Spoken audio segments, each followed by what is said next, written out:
Kottayam medical കോളേജിൽ കെട്ടിടം തകർന്നു മരിച്ച ബിന്ദുവിന് വിട നൽകി നാട്.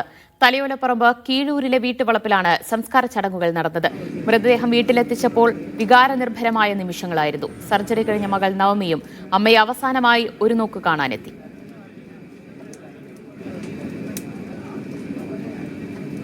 ഷൈജു വിവരങ്ങൾ നൽകും. ഷൈജു, അല്പസമയം മുൻപാണ് ചിതയ്ക്ക് തീ കൊളുത്തിയത്. ഏറെക്കുറെ സംസ്കാര ചടങ്ങുകളൊക്കെ പൂർത്തിയായി കഴിഞ്ഞില്ലേ?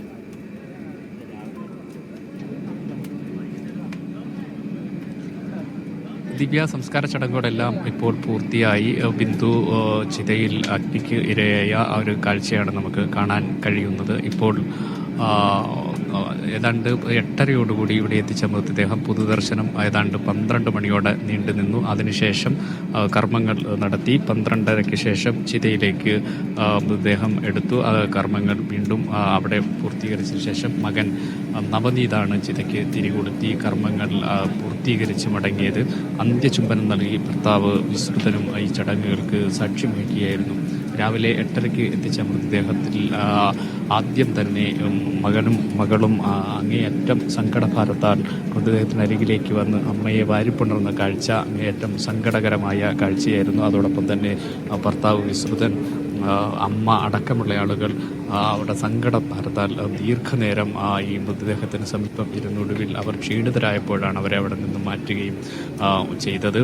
ഈ നാടിൻ്റെ നാനാഭാഗത്തു നിന്നുള്ള നിരവധി ആളുകൾ, നൂറുകണക്കിന് ആളുകൾ അണമുറിയാതെ ഇങ്ങോട്ട് ഒഴുകുന്നുണ്ടായിരുന്നു. ഈ ബിന്ദുവിനെ അവസാനമായി ഒരു നോക്ക് കാണാനും ഈ സങ്കടത്തിൽ പങ്കുചേരുന്നതിനും. അവർ ബിന്ദുവിനെ കണ്ടു മടങ്ങുന്നതിന് പകരം ഇവിടെ ബന്ധുക്കൾക്കും അതോടൊപ്പം തന്നെ ഈ കൂടെയുള്ള ഈ സങ്കടപ്പെട്ട് നിൽക്കുന്നവർക്കെല്ലാം അവരുടെ സങ്കടത്തിൽ പങ്കാളികളായി നിൽക്കുകയായിരുന്നു. അതിനുശേഷം 12 മണിയോടുകൂടിയാണ് ഈ പൊതുദർശനം അവസാനിപ്പിക്കുന്നത്. ആ സമയത്തിനുള്ളിൽ തന്നെ നിരവധി രാഷ്ട്രീയ, സാമൂഹിക, സാമുദായിക നേതാക്കന്മാരൊക്കെ തന്നെയും ഇവിടേക്ക് എത്തുകയായിരുന്നു. KPCC അധ്യക്ഷൻ സണ്ണി ജോസഫിന്റെ നേതൃത്വത്തിൽ സഹഭാരവാഹികളും പ്രതിപക്ഷ നേതാവ് VD സതീശൻ, BJP നേതാവ് ശോഭാ സുരേന്ദ്രൻ, CPIയുടെ സംസ്ഥാന സെക്രട്ടറി ബിനോയ് വിശ്വം അടക്കമുള്ള നിരവധി നേതാക്കൾ ആണ് ഇവിടേക്ക് എത്തിയത്. എന്നാൽ സർക്കാരിന്റെ ഭാഗത്തു നിന്ന് ഏതെങ്കിലും ഒരു മന്ത്രിയോ മറ്റാരെങ്കിലുമോ എത്തിയില്ല എന്നതൊരു പ്രതിഷേധത്തിന് വഴിവെക്കുകയും ചെയ്തിട്ടുണ്ട്. കളക്ടർ മാത്രമാണ് ഇവിടേക്ക് എത്തുകയും ചെയ്തത്. കളക്ടർ എത്തി മകളുടെ ചികിത്സയും നഷ്ടപരിഹാരവും കുടുംബത്തിലുള്ള നഷ്ടപരിഹാരവും ഉറപ്പുവരുത്തും എന്നറിയിച്ചു. പ്രതിപക്ഷ നേതാവട്ടെ 25 ലക്ഷം രൂപയുടെ നഷ്ടപരിഹാരം നൽകണമെന്നും മകളുടെ ചികിത്സ എത്രയും വേഗം ആരംഭിച്ചത് പൂർത്തിയാക്കി അത് സൗജന്യമാക്കണം എന്നും മകൾക്ക് സർക്കാർ ജോലി നൽകണം എന്നൊരാവശ്യവും പ്രതിപക്ഷം ഉന്നയിക്കുകയും ചെയ്തു. ഇതേ ആവശ്യം തന്നെ മറ്റ് പ്രതിപക്ഷ നേതാക്കളും ഉന്നയിക്കുകയും ചെയ്തു. അതുകൊണ്ട് സർക്കാർ അത് പരിഗണിക്കുന്നില്ല എങ്കിൽ ചികിത്സ പൂർണ്ണമായും കോൺഗ്രസ് ഏറ്റെടുക്കും എന്നും ഈ കുടുംബത്തെ കൈയൊഴിയില്ല, അനാഥമാക്കില്ല എന്നും അത് ഏറ്റെടുക്കാൻ കോൺഗ്രസ് പ്രതിജ്ഞാബദ്ധമാണു എന്നും പ്രതിപക്ഷ നേതാവ് VD സതീശൻ അറിയിക്കുകയും ചെയ്തു. അല്പസമയങ്ങൾക്ക് മുമ്പാണ് കർമ്മങ്ങൾ പൂർത്തിയാക്കി സംസ്കാര ചടങ്ങുകൾ അവസാനിച്ചത്. ഏതായാലും രാവിലെ മുതൽ തന്നെ നിരവധി ആളുകൾ ഈ വാർത്ത അറിഞ്ഞും അല്ലാതെയുമൊക്കെ ആ പ്രദേശത്തു നിന്നുമൊക്കെയുള്ള നിരവധി ആളുകൾ തന്നെയാണല്ലേ ഈ പൊതുദർശനത്തിൽ പങ്കെടുക്കാൻ അല്ലെങ്കിൽ ഒരു നോക്ക് അവസാനമായി ബിന്ദുവിനെ കാണാനായി എത്തിച്ചേർന്നത്. ഷൈജു,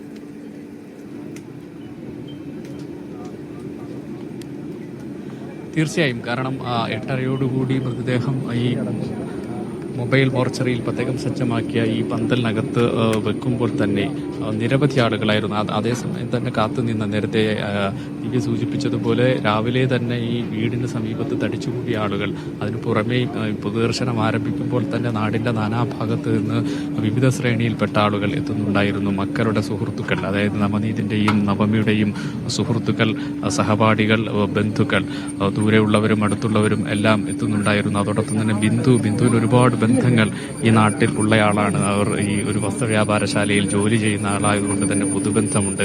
ആ ബന്ധം ഒക്കെ നമുക്കിവിടെ കാണാൻ കഴിയുമായിരുന്നു.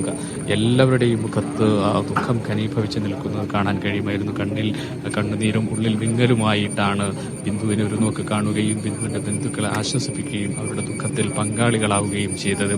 അതുകൊണ്ട് തന്നെയാണ് ഇത്രയും ആളുകൾ അണമുറിയാതെ ഒഴുകി വന്നതോടുകൂടിയാണ് സംസ്കാര ചടങ്ങുകൾ വൈകുകയും ചെയ്തത്. നേരത്തെ 11 മണിയോടുകൂടി സംസ്കാര ചടങ്ങുകൾ നടത്തണമെന്ന് തീരുമാനിച്ചിരുന്നുവെങ്കിൽ അത് വൈകുകയാണ് ചെയ്തത്.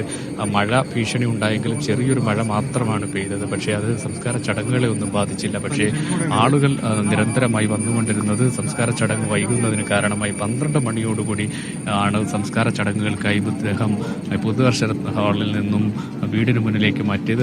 അവിടെ വിശ്വകർമ്മ സഭയുടെ നേതൃത്വത്തിൽ ചടങ്ങുകൾ ഉണ്ടായിരുന്നു. ആ ചടങ്ങുകൾക്ക് ഏതാണ്ട് മുക്കാൽ മണിക്കൂറോളം നീണ്ടുനിന്നു. അതിനുശേഷം 12:30 ശേഷമാണ് ചിതയിലേക്ക് മൃതദേഹം എടുത്തത്. ചിതയിലേക്ക് എടുത്ത മൃതദേഹത്തിൽ അന്ത്യചുംബനം അർപ്പിച്ച് ഒരിക്കൽ കൂടി തൻ്റെ ഭാര്യയെ ഒന്ന് കാണാനുള്ള ഒരു അവസരം ഉപയോഗപ്പെടുത്തുകയായിരുന്നു ഭർത്താവ് വിശ്രുതൻ. അതിനുശേഷം മകൻ നവനീതിൻ്റെ നേതൃത്വത്തിലാണ് കർമ്മങ്ങൾ പൂർത്തിയാക്കിയത്. നവനീത് ചിതയ്ക്ക് തിരികൊളുത്തിയോടുകൂടി ബിന്ദു എന്ന മരണപ്പെട്ട ഈ നാടിനെ വേദനിപ്പിച്ച ആ യുവതി യാത്രയാവുകയായിരുന്നു. യാത്രയാക്കുന്നതിന് സാക്ഷ്യം വഹിക്കാൻ ആയിരക്കണക്കിന് ആളുകൾ ഈ പരിസരത്ത് തടിച്ചുകൂടി നിൽക്കുന്ന കാഴ്ചയും കാണാമായിരുന്നു.